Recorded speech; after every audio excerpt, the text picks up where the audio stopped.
For 85 years, Bear Stearns did what most firms on Wall Street couldn't. It survived crashes, wars, and depressions without government bailouts, without elite pedigrees, and without firing its people. But in March 2008, that history didn't matter. In less than 72 hours, Bear Stearns went from Wall Street institution to a cautionary footnote. This is the story of how discipline built an empire and how leverage quietly destroyed it. Bear Stearns was founded on May 1, 1923, by Joseph Ainsley Bear, Robert Stearns, and Harold Mayer.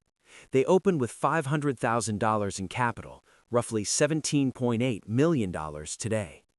At the time, Wall Street was dominated by so-called white shoe firms, institutions built on family names, Ivy League credentials, and inherited capital.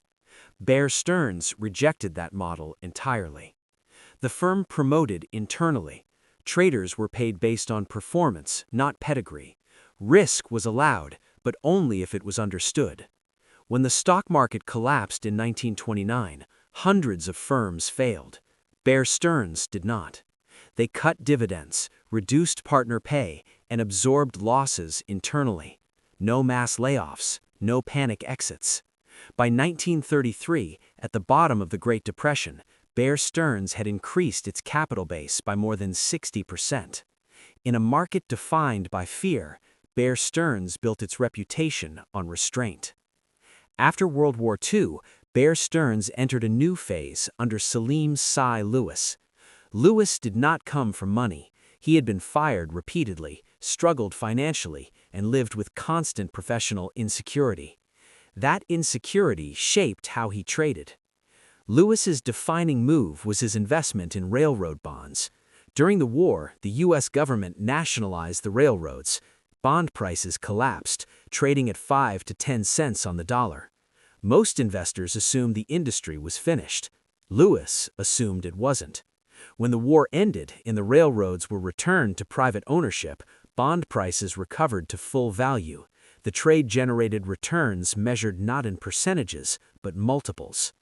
That success shifted Bear Stearns' culture. Risk-taking was no longer defensive, it was strategic.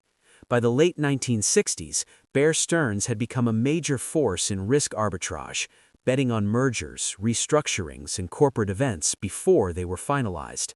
The firm was still conservative by modern standards, but its confidence was growing.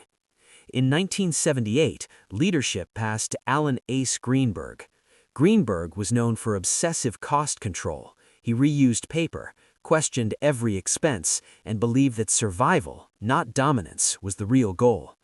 Under Greenberg, Bear Stearns expanded carefully. By the mid-1980s, the firm employed 5,000 people and held $350 million in capital, approximately $1.6 billion today. One of Greenberg's most consequential hires was Jimmy Kane. Kane had no formal finance education. He had driven taxis, sold scrap metal, and devoted most of his free time to competitive bridge. But Kane understood probability, leverage, and risk-taking instinctively. By the late 1980s, Bear Stearns had become one of Wall Street's most important clearing firms, settling roughly 10% of all NYSE trades. The firm was no longer just a trader, it was infrastructure. In 1993, Jimmy Kane became CEO. Under his leadership, Bear Stearns leaned heavily into mortgage securitization. At first, the model worked. The firm bought home loans, bundled them into mortgage-backed securities, and sold them to pension funds, insurers, and global banks. Risk appeared diversified. Ratings agencies approved. Demand was enormous. But Bear Stearns also retained significant exposure. Unlike competitors, it kept large portions of its own securities on balance sheet, often financed with short-term borrowing. By 2006, Bear Stearns was leveraged more than 30 to 1. That meant a 3% decline in asset values could erase its equity entirely. The system was profitable, but it was fragile. In July 2007, 2 Bear Stearns hedge funds collapsed under subprime losses. Technically, the firm was still solvent, but in modern finance, solvency doesn't matter if liquidity disappears. By March 2008, counterparties stopped lending, cash reserves drained within days.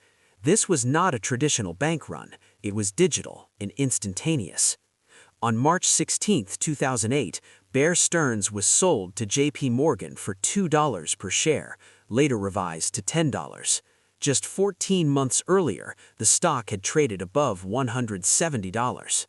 Bear Stearns didn't fail because it took risks, it failed because it couldn't stop taking them. For decades, Bear Stearns believed discipline made it immune, but leverage doesn't care about history. When confidence disappears, even the strongest institutions collapse quietly, and all at once.